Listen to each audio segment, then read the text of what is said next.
Dastak TV में आप सभी का स्वागत है। मैं हूं आपके साथ प्रवीण मुंगटा। पूरा दिन हिमाचल प्रदेश में क्या कुछ खास रहा है, सभी बड़ी खबरों को लेकर आपके साथ हम जुड़ चुके हैं। आज की पहली बड़ी खबर, पूरे प्रदेश में जो 3 दिन की छुट्टियों को लेकर असमंजस चल रहा है वो आज दूर हो गया है। प्रदेश सरकार के सामान्य प्रशासन विभाग ने पंचायत चुनावों के लिए घोषित 3 छुट्टियों को लेकर आज नए ऑर्डर जारी किए हैं। इसमें स्पष्ट किया गया है कि जिस पंचायत व क्षेत्र में जिस दिन वोटिंग होगी उसी एक दिन की छुट्टी मिलेगी, छुट्टी होगी। जीएडी के बीते 6 मई के ऑर्डर में रिस्पेक्टिव डेट लिखा गया था, यानी 26 को पहला चरण, 28 को दूसरा चरण और 30 मई जो तीसरा चरण होना है, उस दिन जो छुट्टियां दी गई है।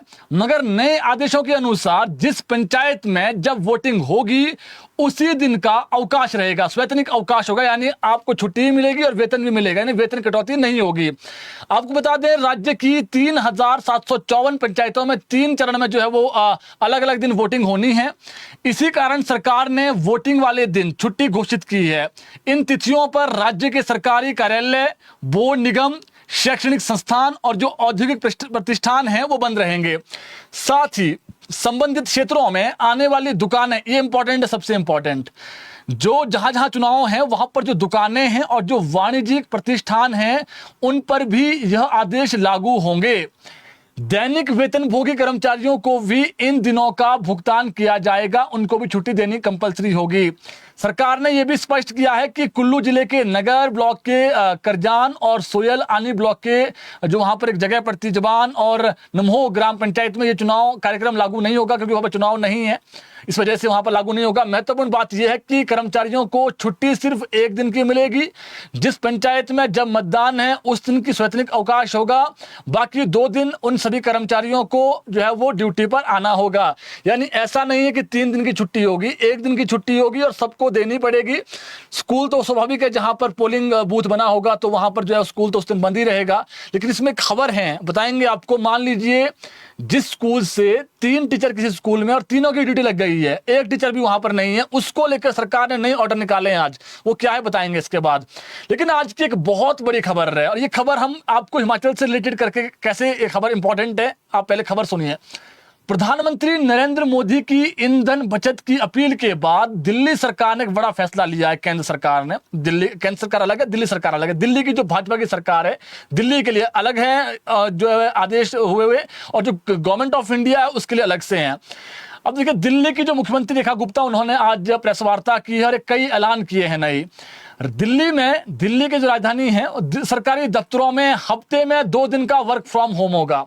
अब देखिए, वर्क फ्रॉम होम एक तो तब हुआ था जब देश में कोविड आया था, वो किसी से छुपा नहीं है, वर्क फ्रॉम होम हुआ।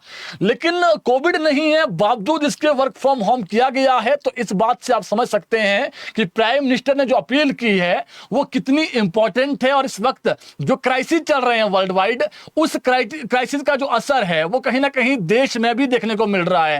पेट्रोल डीजल की आगामी समय में किल्लत ना हो, इसके चलते पहले ही केंद्र सरकार भी और जो भाजपा शासित राज्य है वहां पर भी अब जो है वो पेट्रोल डीजल को कैसे बचाया जा सके, इस ओर आगे बढ़ा जा रहा है। तो 2 दिन वर्क फ्रॉम होम दिल्ली के सरकारी दफ्तरों में, इसका ऐलान कर दिया है। वहीं सरकार प्राइवेट कंपनियों से भी 2 दिन के वर्क फ्रॉम होम की अपील करेगी, इंपॉर्टेंट है।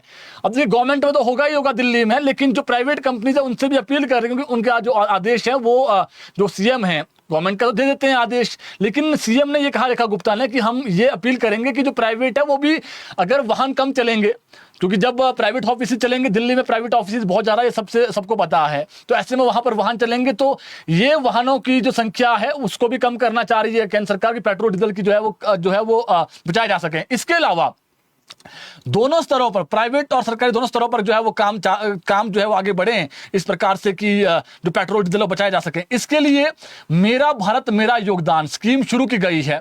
सीएम रेखा गुप्ता ने कहा कि पीएम मोदी ने देश के हर नागरिक से जो अपील की है वो देश हित में की है।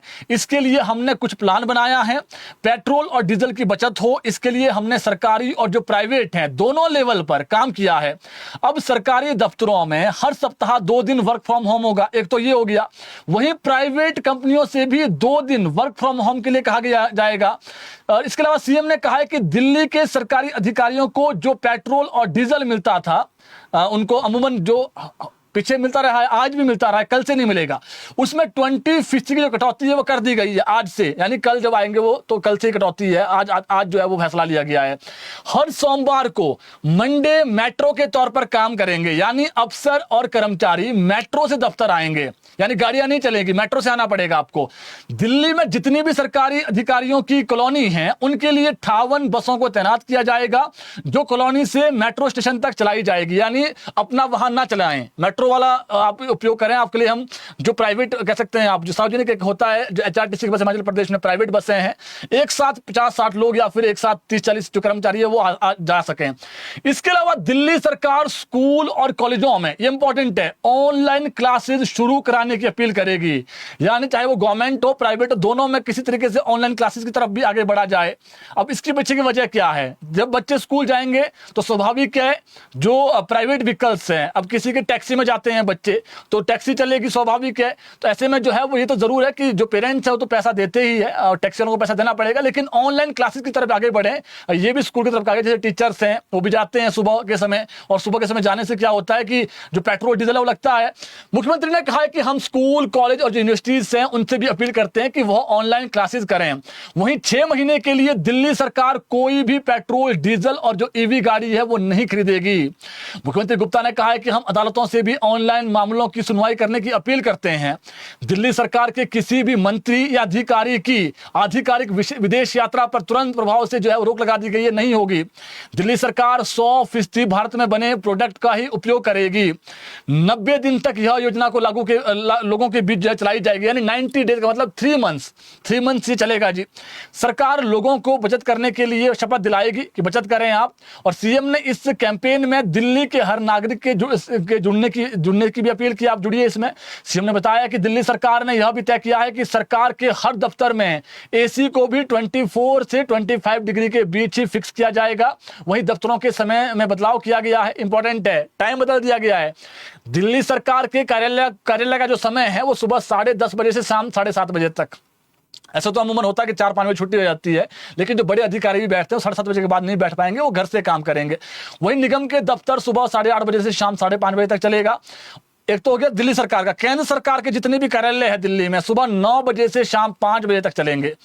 ये उपाय 90 दिनों के विशेष अभियान मेरा भारत योगदान के तहत किए गए हैं। और 1 से जो 8 ग्रेड तक के जो कर्मचारी हैं उनको सरकार से 10% अतिरिक्त अलाउंस दिया जाएगा, यदि वह 25% अलाउंस का जो खर्च है सार्वजनिक परिवहन पर करें। कल से सरकार पूरी दिल्ली में इस अभियान की शुरुआत करेगी। तो ये खबर इसलिए हिमाचल प्रदेश के लिए भी इंपॉर्टेंट है कि अब ये जो चीजें प्राइम मिनिस्टर अपील कर रहे हैं, लेकिन दिल्ली में इसका इंपैक्ट भी शुरू हो गया है। अब पेट्रोल डीजल को कैसे बचाया जाए? प्राइम मिनिस्टर ने बीते कल 2 गाड़ियां रखी है सिर्फ अपने पास, और अमूमन ऐसा होता नहीं है देश के अंदर कि जो प्राइम मिनिस्टर हैं वो सिर्फ 2 गाड़ियों के साथ चलें। होम मिनिस्टर ने भी काफिला आधा कर दिया है, उसके अलावा जो केंद्रीय मंत्री उन्होंने आधा कर दिया है। एक आपने आज देखा होगा नितिन गडकरी का वीडियो बड़ा वायरल हो रहा है पूरे देश में, वहां पर तो नितिन गडकरी बस में चल रहे हैं। तो देश के इतने बड़े बड़े जो मिनिस्टर है वो इस वक्त बसों में सफर कर रहे हैं। और जो हिमाचल प्रदेश के जो पूर्व राज्यपाल रहे आचार्य देवव्रत, वो अब हरियाणा में हैं, तो वहां पर भी आपने देखा किस प्रकार से जो है वो उन्होंने कल ऐलान कर दिया है कि वो भी अब बसों में सफर करेंगे। तो कुल मिला के देखें, ये इनडायरेक्टली अब इस ओर आगे बढ़ रहा है देश की पेट्रोल डीजल की किल्लत है, किसी से छुपी नहीं है, लेकिन कमी नहीं है, ये सच्चाई है। अभी स्टॉक तो बचा हुआ है, लेकिन केंद्र सरकार चाह रही है कि पेट्रोल डीजल जो बचा हुआ भी है, मान लीजिए जो ये चला हुआ है यूक्रेन अमेरिका, जिस प्रकार से एक माहौल ऐसा बना हुआ है कि होर्मुज नहीं खुल रहा है। अगर होर्मुज नहीं खुलता है तो स्वाभाविक है उसी मार्ग से जो है वो सारे जितने भी कह सकते हैं जो तेल पहुंचता है कच्चा तेल भारत, तो कहीं ना कहीं अभी दिक्कत है देश में। और ऐसे में अब जो हमने आपको बताया दिल्ली में कल से इंप्लीमेंट हो जाएगा। अब इसी को लेकर हिमाचल प्रदेश से जोड़ते हैं। अब कुछ देर पहले, आधे घंटे पहले प्रेस वार्ता की है सीएम सुक्खू ने धर्मशाला में, और सीएम सुक्खू ने यह कहा है, क्योंकि जब सवाल पूछा मीडिया ने कि सर प्राइम मिनिस्टर ऐसी अपील कर रहे हैं, आप इसको इंप्लीमेंट करेंगे, क्या करेंगे, तो उसमें सीएम सुक्खू ने कह दिया है पहले ही कि जो मेरी सरकार है उसमें जो मिनिस्टर्स हैं उनका काफिला हमने पहले ही, ये अभी नहीं कि सिर्फ अभी माहौल देश में इस प्रकार का हो गया है कि पेट्रोल डीजल की किल्लत हो सकती है कम इस समय में, अभी तो नहीं है फिलहाल, लेकिन हमने पहले ही कटौती की हुई है, काफिला भी कम है, और मैं खुद जो है वो इलेक्ट्रिक गाड़ी में चलता हूं, ये भी सीएम ने आज कहा है। और हालांकि सीएम ने एक बात कही है सोने को लेकर, इसके बाद बताएंगे हम आपको, लेकिन एक चीज है, ये बड़ी खबर है, अगर दिल्ली में ऐसा हो रहा है तो ये मान के चलिए कि आगामी समय में कहीं ना कहीं अगर ये दिक्कतें बड़ी तो इसको इंप्लीमेंटेशन जो है वो और राज्यों में भी करेगी, जहां पर भाजपा शासित राज्य है वहां तो होगा ही होगा, लेकिन अगर जरूरत ऐसी हो गई कि पेट्रोल डीजल की किल्लत ही हो गई, बिना पेट्रोल डीजल कुछ भी नहीं हो सकता, आपको भी मालूम है, जो किसान हैं, अब किसानी भी एक तो होती है कि किसान जो है वो हल जोतते थे पहले, अब बड़े स्तर पर जब किसानी होती है तो उसमें भी जो है वो डीजल का प्रयोग होता है मशीनों में, तो ऐसे में पेट्रोल डीजल कैसे बचाया जाए, इस ओर अब जो केंद्र सरकार है वो देख रही है। और केंद्र सरकार प्राइम मिनिस्टर के आदेशों के बाद अब जो दिल्ली की सीएम उन्होंने प्रेस वार्ता कर दी है, वर्क फ्रॉम होम 2 दिन होगा, मेट्रो से भी जाना पड़ेगा, जो सार्वजनिक व्हीकल कह सकते हैं, जो जैसे बसों में जाएगा कोई कर्मचारी उसको इंसेंटिव भी देंगे, ये भी है एक इंपॉर्टेंट चीज। इसके अलावा प्रदेश के 4 नगर निगम समेत 51 शहरी निकायों में वोटिंग के लिए काउंटडाउन शुरू हो गया है। कल यानी 15 मई दोपहर 3 बजे के बाद चुनाव प्रचार का जो शोर है वो थम जाएगा। इसके बाद कोई भी प्रत्याशी जुलूस, ढोल नगाड़ों और दल बल के साथ चुनाव प्रचार नहीं कर सकेगा। पंचायतों में तो होगा, जिला परिषद वाले कर सकेंगे, एमसी वाले और जो हमने नगर परिषद वगैरह है, उम्मीदवारों को डोर टू डोर जाकर 1 to 1 जो कैंपेन है वो कर सकते हैं वो। इसी के साथ कल दोपहर 3 बजे से ड्राई डे शुरू हो जाएगा, इंपॉर्टेंट है ये, यानी शराब परोसने वाले ठेके, बियर बार और होटल बंद रखने होंगे, यानी एमसी धर्मशाला को ले लीजिए, एमसी सोलन को ले लीजिए, वहां पर ठेके बंद हो जाएंगे। मतदान समाप्त होने के बाद ही जो है वो ठेके खुल पाएंगे। स्टेट इलेक्शन कमीशन ने ड्राई डे के दौरान शराब परोसने वालों के खिलाफ एक्साइज डिपार्टमेंट को सख्त कार्रवाई करने के निर्देश दिए। मान लीजिए कोई खोल रहा है, चोरी छिपे दारू बेच रहा है, तो उन पर सख्त एक्शन होगा, यानी उनका जो चालान है वो बड़ा होगा। और आपको मालूम है जब आचार संहिता का उल्लंघन होता है तो उसमें किस प्रकार से जो है कार्रवाई होती है, वो आप समझ सकते हैं, ठेके पर बड़ी गाज गिर सकती है।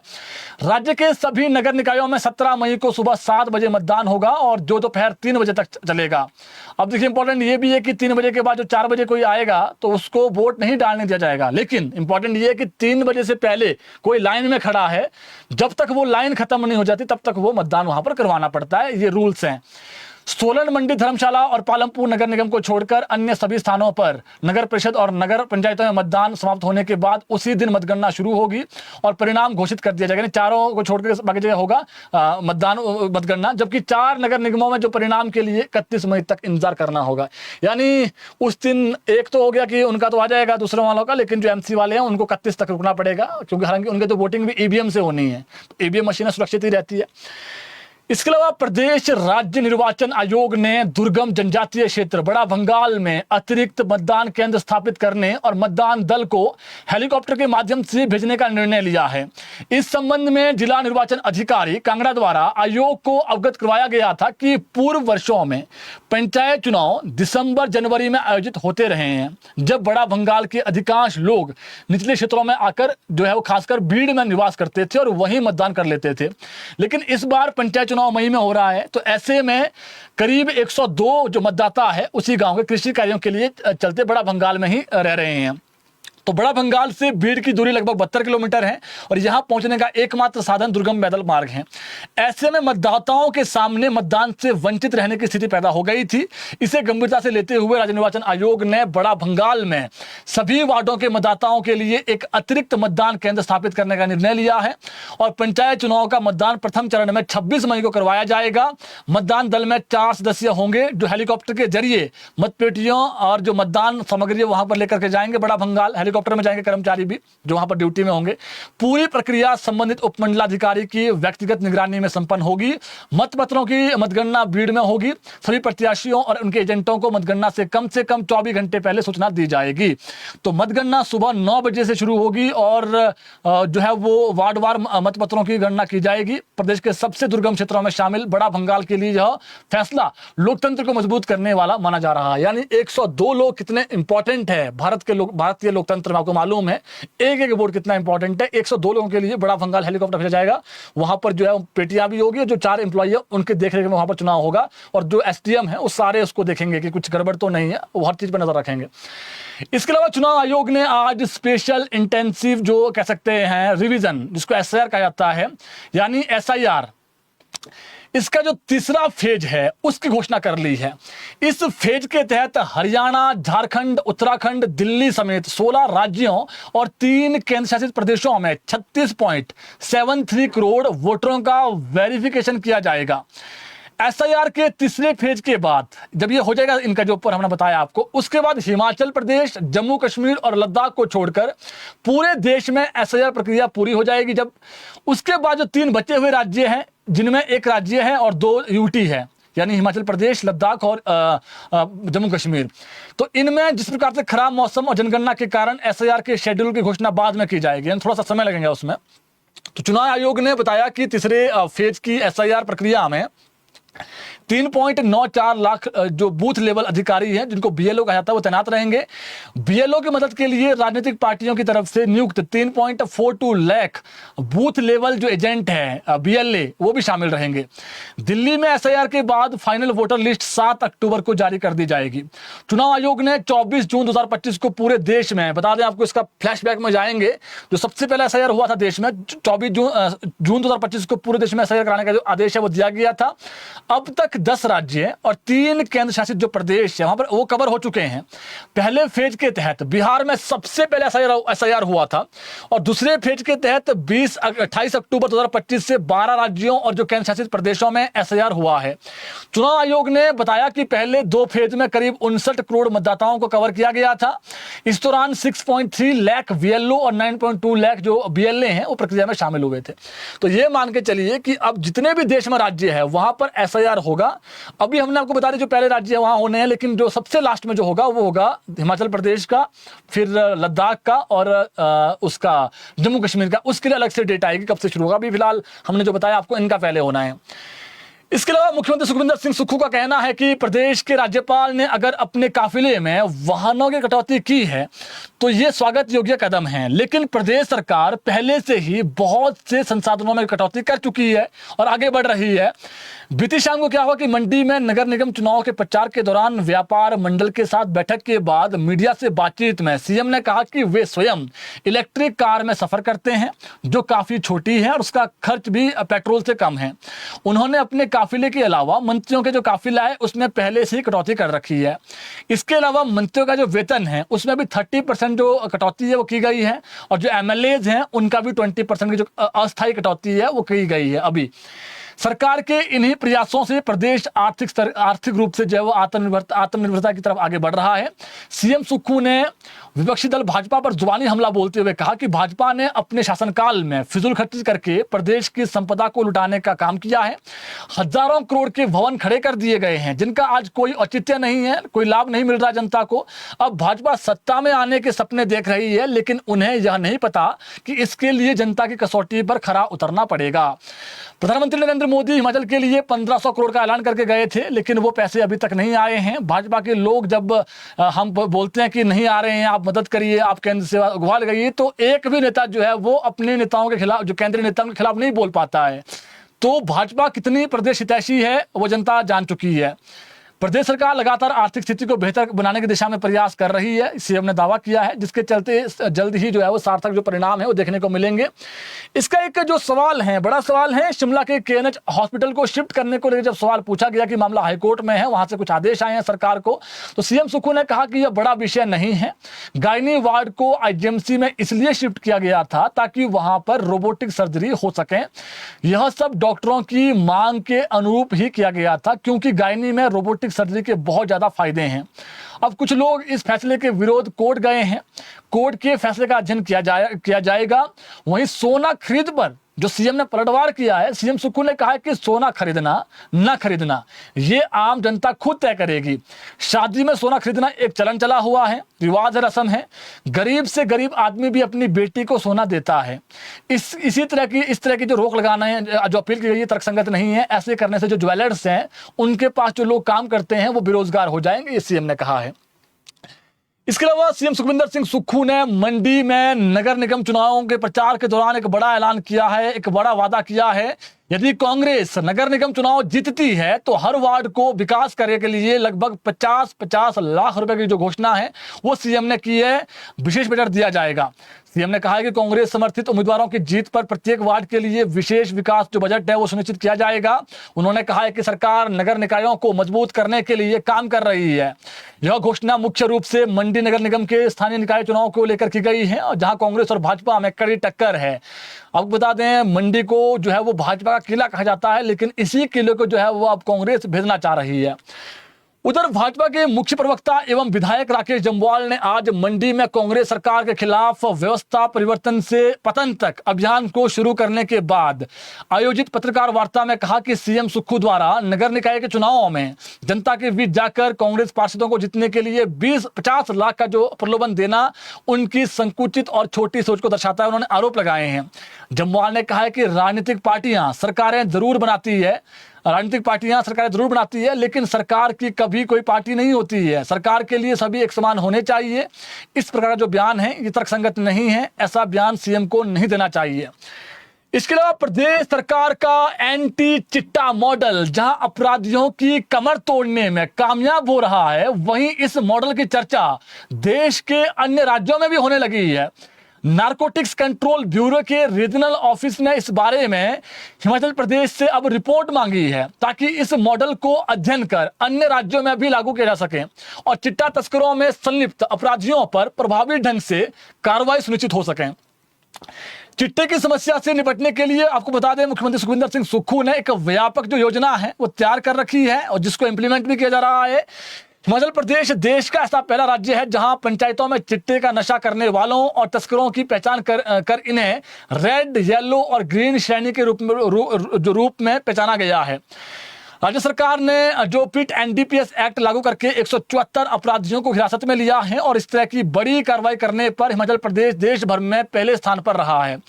इसके अतिरिक्त नशा तस्करों की 51 करोड़ रुपए की जो संपत्ति है, अवैध संपत्ति, उसको जब्त किया गया है, जो पहले की तुलना में 3 गुना अधिक है। इसके अलावा एक बहुत ही इंपॉर्टेंट 17 अवैध संपत्तियों को जेसीबी के माध्यम से नेस्त नाबूद कर दिया गया है। पहले सुनने में मिलता था कि यूपी में ही जो है बुलडोजर चलता है, लेकिन प्रदेश सरकार भी बुलडोजर चला रही है और यहाँ पर 15-17 जो संपत्तियां हैं जो चिट्टा तस्करों ने अपनी जो नशा तस्करों ने जो चिट्टे से कमाई की थी, क्योंकि जब ट्रांजैक्शन में मैच हुई और कहाँ पर वो पैसा लगाया उन्होंने, जब वो देखा गया तो जो संपत्तियां बनाई थी उस पर जो है वो बुलडोजर यानी जेसीबी चलाया गया। इसके अलावा 300 जो मामले हैं उसमें जो है वो आर्थिक जांच और जो संपत्ति जब्त करने के लिए जो और भी जो मामले जो सामने आ रहे हैं उसमें जांच की जा रही है। राज्य सरकार ने पूर्ण संवेदनशीलता के साथ पीड़ित व्यक्तियों के पुनर्वास के लिए भी सकारात्मक जो कदम है उठाए हैं। प्रदेश में नशा मुक्ति एवं पुनर्वास केंद्रों में मानकीकरण को योजना अंतिम चरण में है और इसके अलावा नीति आयोग के साथ साथ एम्स दिल्ली और जो पीजीआई चंडीगढ़ के साथ मिलकर सिरमौर जिला के कोटला बड़ोग में एक आधुनिक पुनर्वास केंद्र बनाया जा रहा है। जल्द ही शिमला जिला के मशोबरा और कांगड़ा जिला के टांडा मेडिकल कॉलेज में भी पुनर्वास केंद्र शुरू होने वाले हैं। सामाजिक दबाव से बाहर निकलकर अभिभावक स्वयं टोल फ्री नंबर 112 पर अपने बच्चों में चिट्टे की लत छुड़ाने के लिए सहायता मांगने के लिए भी आगे आ रहे हैं और पंचायत चुनाव के बाद राज्य सरकार चिट्टा तस्करी का समूल नाश करने के लिए इस अभियान का जो दूसरा चरण है वो शुरू करने जा रही है, जो चिट्टा माफिया के ताबूत में आखिरी कील साबित होगा। यानी जो सरकार काम कर रही चिट्टे के मामले में, अब जो हमने बताया आपको नारकोटिक्स जो कह सकते हैं कैंसर का जो देखता है सारी चीजें, अब जो दूसरे राज्य हैं वहां पर भी इसको कैसे इंप्लीमेंटेशन करना उसको देखा जा रहा है। और इंपॉर्टेंट इसलिए भी चिट्टा जो है वो ऐसा एक नशा है जिसको किसी व्यक्ति ने ले लिया, इससे बाहर निकलना बहुत मुश्किल है। हालांकि सरकार ये भी कह रही है कि मान लीजिए किसी का बेटा जाने अनजाने में चिट्टे में फंस गया है तो ऐसा नहीं कि वो दुश्मनी है, उसको मार ही देना है घर वालों ने, ऐसा नहीं है और उसको पुलिस के हवाले ही करना है। जो चिट्टा बेच रहे हैं वो आरोपी हैं जो बार बार चिट्टा बेच रहे हैं, लेकिन कोई चिट्टा मान लीजिए कोई जाने अनजाने में चिट्टे के गिरफ्त में आ गया है तो सरकार ये कह रही है कि हम उसको गिरफ्तार नहीं करेंगे आपके बेटे को, आप 112 नंबर पर कॉल करिए, आप बताइए मेरा बेटा चिट्टा लेता है, इसको हमने बाहर निकालना है चिट्टे से, उसको गिरफ्तार नहीं करेंगे, उसको जो पुनर्वास केंद्र है वहां पर भेजा जाएगा। इसके अलावा पंचायत चुनाव के बीच उपमंडल बंगाणा के तहत ग्राम पंचायत में जो है वो सुहारी, वहां पर राजनीतिक माहौल तनावपूर्ण होता नजर आ रहा है। पंचायत प्रधान पद को लेकर चल रही प्रतिस्पर्धा अब आपसी विवाद और धमकियों तक पहुंच गई है। इसी बीच गांव सुहारी निवासी एक युवक ने चुनावी रंजिश के चलते जान से मारने की धमकियां मिलने का आरोप लगाते हुए पुलिस थाना जोल में शिकायत दर्ज करवाई है। शिकायतकर्ता अनिल शर्मा ने बताया कि वह पंचायत प्रधान पद के लिए एक प्रत्याशी का समर्थन कर रहा है, जिससे नाराज होकर जो दूसरा पक्ष है वो कुछ लोग उसे लगातार दबाव में जो है वो ले रहे हैं। आरोप है कि 11 मई 2026 को बाजार में एक व्यक्ति ने उसे रास्ते में रोका, अभद्र व्यवहार किया और चुनाव के बाद जान से मारने की धमकी दी। अनिल शर्मा ने कहा है कि आरोपी ने स्वयं को प्रभावशाली बताते हुए पुलिस और कानून की परवाह न करने की बात कही है। इस घटना के बाद वो और उसका जो परिवार है, खुद भी और जो परिवार है वो बहुत घबरा गया है और सुरक्षा की मांग कर रहा है। इस पर आज जब एसपी ऊना से पूछा गया सचिन हिरेमठ, उन्होंने बताया कि मामला ध्यान में आया है और तथ्यों के आधार पर जो है वो कार्रवाई की जा रही है। तो मामला पंचायतों में किस प्रकार से अब देखिए धमकी तक पहुंच गया है, चौंकाने वाली बात है। इसके अलावा पंचायती राज संस्थाओं और शहरी निकायों के चुनाव के चलते लागू आदर्श आचार संहिता का असर अब सरकारी भर्तियों पर भी देखने को मिल रहा है। राज्य निर्वाचन आयोग ने प्रदेश सरकार को 700 पुलिस जवानों और 800 होमगार्ड जवानों की भर्ती प्रक्रिया शुरू करने की अनुमति नहीं दी। आयोग से मंजूरी नहीं मिल पाई है और ये जो फिलहाल भर्ती है वो टाल दी गई है। प्रदेश में शहरी निकायों तथा पंचायती राज चुनाव के चलते जो आम चुनाव चले हुए हैं, 31 मई तक रिजल्ट आना है, तो अब ये भर्ती उसके बाद ही होगी। आयोग का मानना है कि चुनाव अवधि के दौरान सरकार ऐसी कोई भी जो बड़ा निर्णय है, जो योजना है, वो नहीं कर आगे बढ़ा सकती है जिससे मतदाताओं या फिर चुनाव प्रक्रिया पर असर पड़े। इसी आधार पर जो पुलिस और होमगार्ड भर्ती होनी थी प्रदेश में, जिसको कैबिनेट से एजेंडी मिल गई थी, वो अब रोक दी गई है। सूत्रों के अनुसार अब ये जो भर्ती है ये अगले महीने शुरू होगी, यानी अगले महीने ये एडवर्टाइज होगी। उसके बाद जो युवा है वो अप्लाई कर सकेंगे। भर्ती का इंतजार कर रहे जो युवा है उनको फिलहाल कुछ और समय अभी इंतजार करना पड़ेगा। एक इंपॉर्टेंट खबर है, ये बहुत इंपॉर्टेंट क्यों है, जिन स्कूलों में सिंगल टीचर्स है वहां पर पढ़ाई प्रभावित ना हो, ऐसे में डिप्टी डायरेक्टर्स ने कांगड़ा की तरफ से एक लेटर वायरल हो रहा है सोशल मीडिया पर। लेकिन ये जो मैंने सूचना है कि ये और जो डिप्टी डायरेक्टर्स है उनको भी कहा गया है कि सभी प्रिंसिपल को ये ऑर्डर दें। वो जैसे मान लीजिए कोई सीएचटी है कहीं पर, जैसे मान लीजिए कहीं पर आपको पता ही है कि जो प्रिंसिपल्स हैं उसको अब वो बना दिया गया है, वो आदेश दे सकता है। तो अब देखिए चुनाव अवधि के दौरान कोई भी स्कूल शिक्षक विहीन या फिर बंद नहीं होना चाहिए। जिन स्कूलों के सभी शिक्षक चुनावी ड्यूटी पर है वहां संबंधित जो कॉम्प्लेक्स बनाए गए हैं, कॉम्प्लेक्स स्कूलों के जो प्रिंसिपल्स हैं वो नजदीकी स्कूलों से कम एक उपयुक्त शिक्षक की प्रतिनियुक्ति सुनिश्चित करेंगे कुछ समय के लिए। इंपॉर्टेंट ये है जी, जिन टीचर्स की, जैसे मान लीजिए किसी स्कूल में 2 टीचर हैं ग्रामीण जगह पर और उनकी दोनों की ड्यूटी लगी हुई है, तो स्कूल बंद नहीं होगा। जो प्रिंसिपल से बड़े स्कूल का उसी एरिया में वो एक टीचर वहां से भेजेगा और वहां पर बच्चों का जो स्कूल है बंद नहीं होना चाहिए। ये अर्जेंट बताया गया है, इसको और बहुत अर्जेंट बताया गया है, इसको आप तुरंत प्रभाव से लागू करें, ये कहा गया है।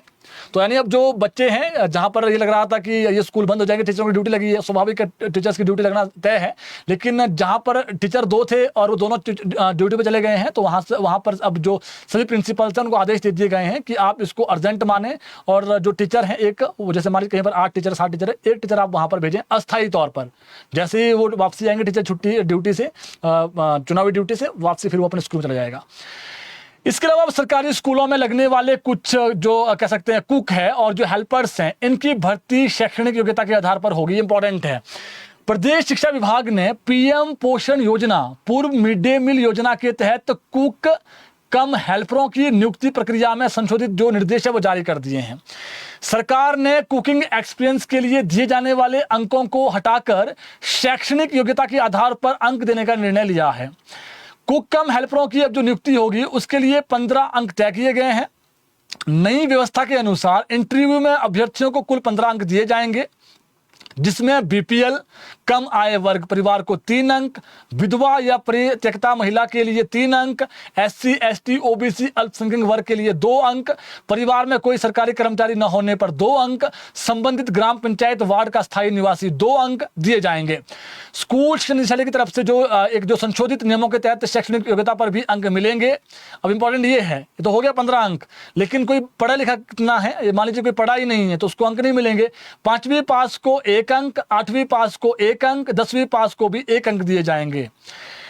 शिक्षा विभाग ने सभी उपनिदेशकों और जो बीईओ है उनको आदेश जारी कर दिए हैं और जो नई गाइडलाइंस है उसके अनुसार जो है वो आवश्यक जो कार्रवाई है वो सुनिश्चित करने के निर्देश दिए गए हैं। अन्य सभी शर्तें पहले की तरह ही लागू रहेगी। यह आदेश शिक्षा निदेशालय द्वारा जारी किए गए हैं और यह बदलाव प्रदेश हाईकोर्ट में चल रहे मामले अनिला देवी बनाम राज्य सरकार के फैसले के बाद जो है वो किए गए हैं। और अदालत ने अपने फैसले में कहा था कि वर्ष 2011 की गाइडलाइनों में खाना बनाने के अनुभव को आंकने का जो स्पष्ट तरीका निर्धारित नहीं था। यानी जब जो कुक लगेंगे सरकारी स्कूलों में जो मिड डे मील बनाते हैं तो इन पर जो हमने बता दिया आपको SC ST और जो BPL का है वो तो नंबर होंगे ही होंगे, लेकिन कौन कितना पढ़ा हुआ है 5वीं तक को 10वीं तक को भी एक अंक मिलेंगे जी। अब जो भर्ती होगी इस आधार पर हो गया कम समय में। इसके अलावा प्रदेश सरकार ने सचिवालय के अधिकारियों और कर्मचारियों को 2 टूक चेतावनी देते हुए राजनीतिक दबाव और सिफारिश से तबादला तैनाती न करवाने को कहा है। ऐसा करने वालों के खिलाफ कार्रवाई की जाएगी। सेवा संबंधी मामलों में नियमों को दरकिनार कर प्रॉपर चैनल तोड़ने पर सरकार ने यह संज्ञान लिया है। कार्मिक विभाग ने सचिवालय की सभी अनुभाग अधिकारियों को इस बाबत मेमोरेंडम जारी किया है। सरकार के संज्ञान में मामला आया है कि कई कर्मचारी विभागीय प्रक्रिया अपनाने के बजाय सीधे उच्च अधिकारियों को आवेदन भेज रहे हैं। कुछ मामलों में तो जो है वो थ्रू चैनल जो होता है प्रॉपर चैनल वो नहीं आ रहा है, एडवांस कॉपी लिखकर आवेदन भेजे गए हैं जबकि संबंधित विभाग को उसकी जानकारी तक नहीं दी गई है। कार्मिक विभाग ने इसे कार्यालय नियमों का उल्लंघन मानते हुए सभी संबंधित कर्मचारियों और जो अधिकारियों को निर्देश दिए हैं कि वे भविष्य में ऐसी गतिविधियों से बचें। आदेश में कहा गया है कि कार्यालय नियमावली के पैरा 8.5 के तहत कोई भी कर्मचारी सीधे उच्च अधिकारियों को पत्र या प्रतिवेदन नहीं भेज सकते हैं। इसके अलावा प्रदेश सरकार ने राज्य के सभी सरकारी और निजी शिक्षण संस्थानों को 30 मई तक तंबाकू मुक्त बनाने का निर्देश जारी कर दिए हैं। शिक्षा निदेशालय ने इस संबंध में सभी स्कूलों, कॉलेजों और जो अन्य शिक्षण संस्थान हैं उनको पत्र जारी कर दिया है और सरकार की ओर से अपनाई गई टोबैको फ्री एजुकेशनल इंस्टीट्यूशंस पहल के तहत जारी सभी दिशा निर्देशों का कड़ाई से पालन सुनिश्चित करने को कहा गया है। स्कूल शिक्षा निदेशक आशीष कोहली की ओर से जारी निर्देशों में कहा गया है कि सभी संस्थान को 30 मई तक सेल्फ असेसमेंट, आवश्यक दस्तावेजीकरण और प्रमाण तैयार रखने होंगे ताकि संबंधित अधिकारी किसी भी समय सत्यापन कर सकें। संस्थानों को परिसर के भीतर और बाहर प्रमुख स्थानों पर टोबैको फ्री एरिया और टोबैको फ्री एजुकेशनल इंस्टीट्यूशन के बोर्ड लगाने होंगे। तो सरकार ने एक टारगेट रखा है कि हमने स्कूलों को फ्री करना है टोबैको फ्री। तो इसका जो टेंटेटिव हमने बता दिया है कब तक आप कह सकते हैं इसमें जो लक्ष्य रखा है सरकार ने। इसके अलावा मंडी जिला के प्रसिद्ध शक्तिपीठ माता शिकारी देवी मंदिर के पास बीती रात एक दर्दनाक सड़क हादसा हुआ है जिसमें 2 लोगों की दर्दनाक मौत हुई है जबकि 2 अन्य घायल हैं। यहाँ एक ऑल्टो के गहरी खाई में गहरी खाई में जा गिरी। हादसे का शायद पता भी नहीं चल पाता, लेकिन एक जो घायल व्यक्ति था उसने हिम्मत जुटाकर वो नीचे से ऊपर आया और उसने जो है वो हादसे की जो जानकारी है वो वहां पर दी। सुनसान जगह पर गाड़ी गई थी नीचे। अगर वो बेचारा मान लीजिए उसको चोट बहुत अधिक लगी होती, उसको थोड़ी चोट कम लगी थी तो ऊपर तक आया, उसने हिम्मत जुटाई और हिम्मत जुटाकर वो सड़क तक पहुंचा। एक घायल हिम्मत दिखाकर सड़क तक पहुंचा और पहुंचने के बाद जो है वो वहां पर जो टेंट लगाकर लोग रह रहे थे उनको सूचित किया और मदद मांगी। उसके बाद देर रात 1 बजे जंजैहली पुलिस थाना को सूचना मिली और पुलिस टीम ने मौके पर पहुंचकर जो स्थानीय लोग हैं लोगों की मदद से हादसे के शिकार लोगों को बाहर निकाला। कार में कुल 4 लोग सवार थे। मृतकों की पहचान भूपेंद्र राज और हेतराम के रूप में हुई है जो थुनाग के ही रहने वाले हैं, जबकि घायलों में योगराज और जो पूर्णचंद हैं वो शामिल हैं। ये एक थुनाग का और एक पांगणा का रहने वाला है। दुखद खबर है। घायलों का जो उपचार है वो नेचर मेडिकल कॉलेज में चल रहा है। इसके अलावा मंडी पठानकोट हाईवे पर जोगिंदरनगर उपमंडल के एहजू के समीप आज एक सुबह दर्दनाक सड़क हादसा हुआ है। इसमें स्कूली बच्ची छात्रा की दुखद मौत हुई है। तेज रफ्तार टेम्पो की चपेट में आने से गंभीर रूप से घायल छात्रा ने अस्पताल में जाकर दम तोड़ दिया और मृतक छात्रा की पहचान 17 वर्षीय अनु निवासी बैनाथ के रूप में हुई है और वो एहजू के सरकारी स्कूल में शिक्षा ग्रहण कर रही थी। बताया जा रहा है कि एक जो अनु है वो मचकेहेड़ स्थित अपने मामा के घर से स्कूल जा रही थी। इसी दौरान एहजू के समीप सड़क पार करते हुए एक टेम्पो की चपेट में आ गई जिससे उसकी दर्दनाक मौत हुई है। एक खबर सुनिए आप। हरियाणा के अंबाला में मर्डर होता है और जो युवती है उसको जलाया जाता है हिमाचल प्रदेश में। चौंकाने वाली खबर है। हरियाणा के अंबाला में 3 दिन पहले लापता हुई युवती की हत्या कर दी गई और हत्या उसके शादीशुदा प्रेमी ने की है और इसके बाद शव को बोरे में भरकर हिमाचल प्रदेश के सिरमौर जंगलों में ले गया और पेट्रोल डालकर जलाने की कोशिश की ताकि सबूत मिटाए जा सके। मामले का खुलासा तब हुआ जब परिजनों ने खुद सीसीटीवी फुटेज खंगाली और फुटेज में आरोपी एक रेहड़ी चालक की मदद से भारी बैग ले जाता दिखाई दिया और पुलिस ने कार की लोकेशन ट्रैक कर हिमाचल पहुंची और प्रेमी को शव जलाते वक्त जो है वो अरेस्ट कर लिया। इसके बाद पुलिस ने आग बुझाई और शव को कब्जे में ले लिया। पुलिस आरोपी से जो पूछताछ कर रही है और शुरुआती जानकारी सामने आई है कि दोनों 6 साल से रिलेशनशिप में थे और मृतका की पहचान अमनदीप कौर निवासी अंबाला के रूप में हुई है। पुलिस पूछताछ में सामने आया है कि उसका प्रेमी शादीशुदा है जो सोलर इन्वर्टर का काम करता है। दोनों करीब 6 साल से रिलेशन में थे। उसने अमनदीप से शादी की बात छुपाई थी, लेकिन बाद में इसका पता अमनदीप को लग गया था। पुलिस के मुताबिक अमनदीप कौर अपने प्रेमी संदीप पर शादी के लिए दबाव बना रही थी। इसके लिए संदीप उसे लगातार टाल रहा था, मगर कुछ दिनों से अमनदीप ने जिद पकड़ ली थी और इससे संदीप को अपना राज खोलने का डर सताने लगा। और पुलिस के मुताबिक अमनदीप की ओर से बनाए जा रहे दबाव के चलते संदीप टेंशन में आ गया। उसने कॉल कर अमनदीप को बुलाया और कहा कि वो समाज उन्हें एक साथ रहने की नहीं देगा, इसलिए दोनों मिलकर जहर खा लेते हैं। इस पर अमनदीप मान गई। इसके बाद अमनदीप को तो संदीप ने जहर खिला दिया, लेकिन खुद नहीं खाया। इससे अमनदीप की मौत हो गई।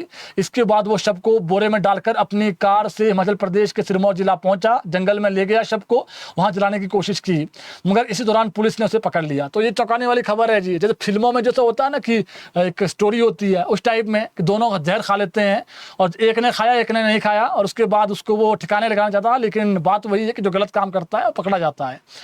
मौसम की बात कर लेते हैं। प्रदेश में अभी 2 दिन और गर्जन के साथ बारिश होगी। मौसम विज्ञान केंद्र शिमला द्वारा 15 और 16 मई को पहाड़ों के 7 मैदानों में बारिश होने का येलो अलर्ट जारी किया गया है। चंबा, कांगड़ा, कुल्लू, मंडी और शिमला में ज़्यादा बारिश होने की संभावना है, ये भी हाई रिजिड वाले एरियाज में। 17 मई को मैदानों में मौसम साफ बना रहेगा, मगर पहाड़ों पर इस दिन भी मौसम खराब रहने का पूर्वानुमान है, जबकि प्रदेश में 18 से 20 तक मौसम साफ रहेगा। यानी मौसम कल परसों खराब है, फिर एक दिन और खराब है, 18 से 20 फिर साफ है। तो मौसम का अपडेट हमने बता दिया है। जो आज की बड़ी खबरें थी आप तक पहुंचा दी है, इसको शेयर करें ताकि और लोगों तक भी अपडेट पहुंच सके। कोई सवाल आपका है, कमेंट बॉक्स में आप सवाल भेज सकते हैं। धन्यवाद।